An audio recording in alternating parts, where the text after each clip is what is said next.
Direktur Utama PDAM Tirtamusi Andi Wijaya menjelaskan, di tahun 2021, PDAM Tirtamusi Palembang akan merealisasikan sebanyak 15.000 sambungan air bersih baru untuk warga yang telah mengisi daftar tunggu.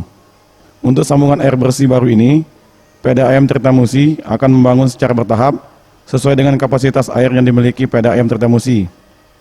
15.000 sambungan air bersih yang sudah masuk daftar tunggu ini tersebar di beberapa wilayah, seperti di Gandus, Tanjung Barangan, Talang Jambe, Sukarami, Sako, dan Sematang Borang, dan ditargetkan semua dapat tersalurkan air bersih secara bertahap hingga akhir tahun 2021.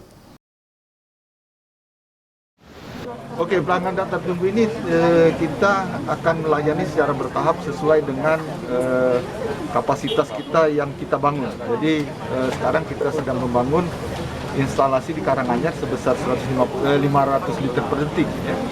Ini sudah kita laksanakan, mudah-mudahan akhir 2021 ini selesai dan kita bisa nambah. Sekitar 15.000 calon pelanggan.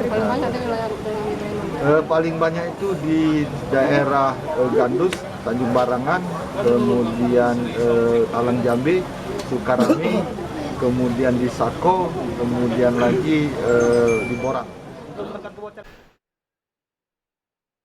Tim Liputan, Sriwijaya TV.